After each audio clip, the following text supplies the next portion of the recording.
Antena 1 Notícias. Bom dia!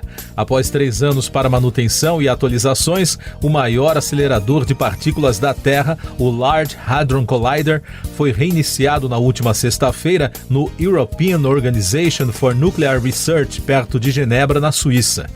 O equipamento foi reativado para dar início ao que os cientistas chamaram de Run 3, ou a terceira corrida científica do LHC, que realizará uma série de experimentos até 2024.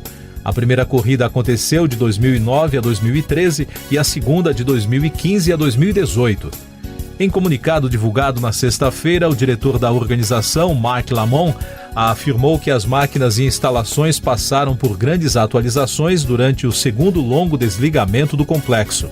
O próprio acelerador passou por um extenso programa de consolidação e agora deverá operar com uma energia ainda maior e, graças a grandes melhorias no complexo de injetores, fornecerá significativamente mais dados para os novos experimentos.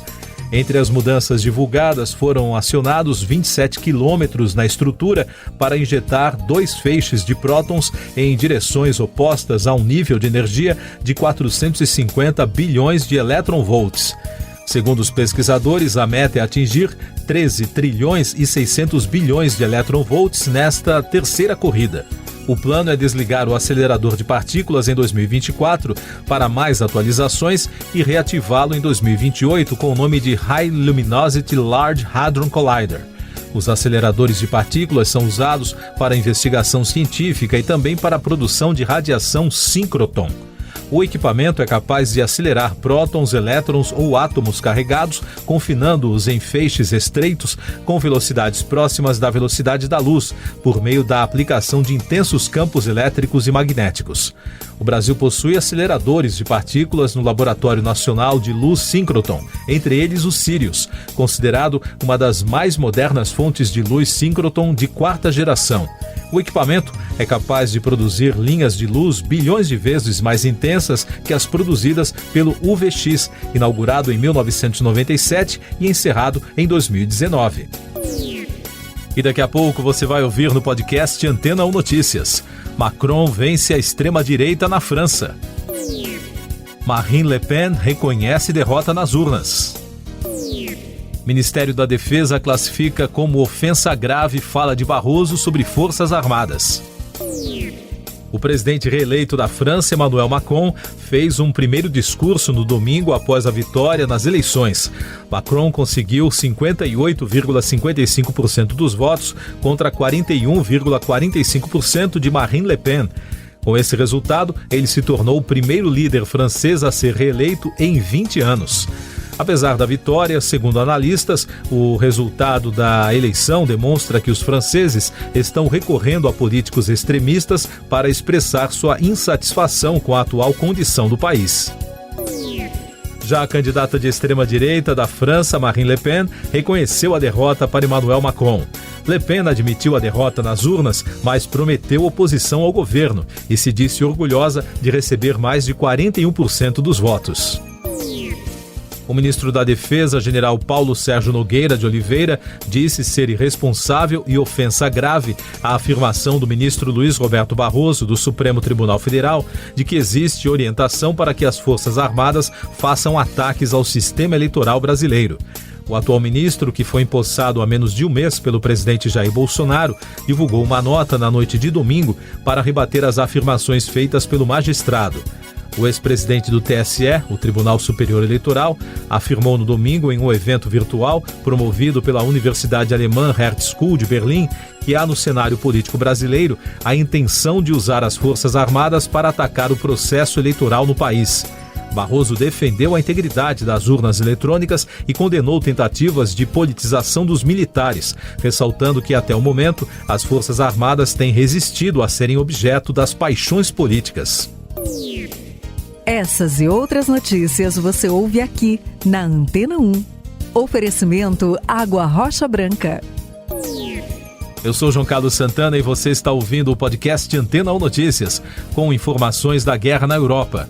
O assessor do presidente ucraniano Volodymyr Zelensky, Oleksiy Arestovich, disse que o governo propôs à Rússia dialogar junto ao complexo metalúrgico de Azovstal, em Mariupol, onde estão entrincheirados alguns combatentes e civis ucranianos. A cidade é controlada pelas forças russas. Cerca de 1.000 civis, mulheres e crianças e centenas de feridos estão entrincheirados no local sem comida e munição, segundo a presidência ucraniana.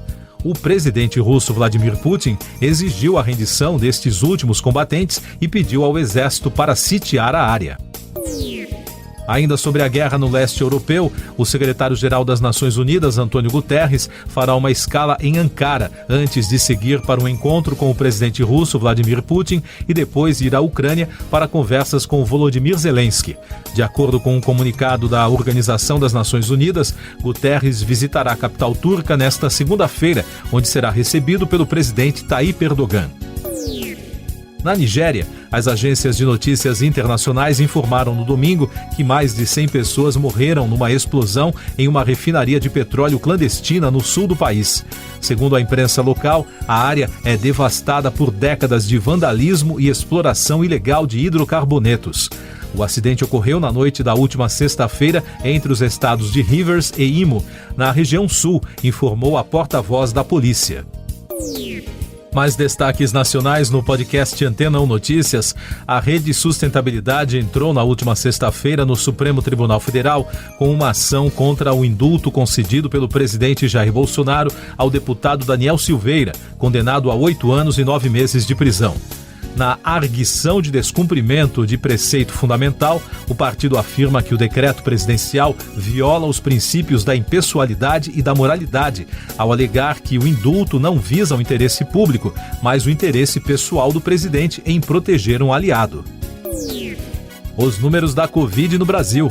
O país registrou no domingo 38 mortes pela doença em 24 horas, totalizando mais de 662.700 óbitos desde o início da crise. A média móvel nos últimos 7 dias é de 99, com tendência de queda. Também foram notificados mais de 3.500 novos casos, somando mais de 30.300.000. Com isso, a média móvel de infecções nos últimos 7 dias foi a 13.900, com tendência de queda.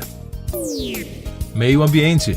Um dos vulcões do complexo do famoso Krakatoa entrou em erupção na Indonésia no domingo. A nuvem de cinzas vulcânicas na região chegou a mais de 3.000 metros no céu. O vulcão, conhecido pelo nome de Anak Krakatoa, ou seja, filho de Krakatoa, expeliu cinzas sobre o local que separa as ilhas de Java e Sumatra. É a pior erupção entre as 21 registradas nas últimas semanas. As autoridades pediram aos moradores que usem máscaras. Último destaque do podcast Antena 1 Notícias, edição desta segunda-feira, 25 de abril. As bolsas asiáticas despencaram nesta segunda, puxadas pelos mercados da China, que sofreram um tombo em meio a preocupações com o impacto da atual onda de Covid-19 na economia. A perspectiva de aumentos de juros mais agressivos nos Estados Unidos, que derrubou Wall Street na última sexta-feira, também comprometeu o sentimento do mercado asiático. Siga nossos podcasts em antena1.com.br. Este foi o resumo das notícias que foram ao ar hoje na Antena 1.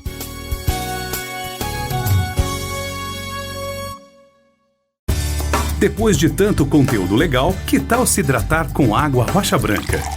O consumo regular de água durante o dia traz benefícios para a saúde, como, por exemplo, manter a pele bonita e hidratada. Rocha Branca, da fonte direto para a sua casa.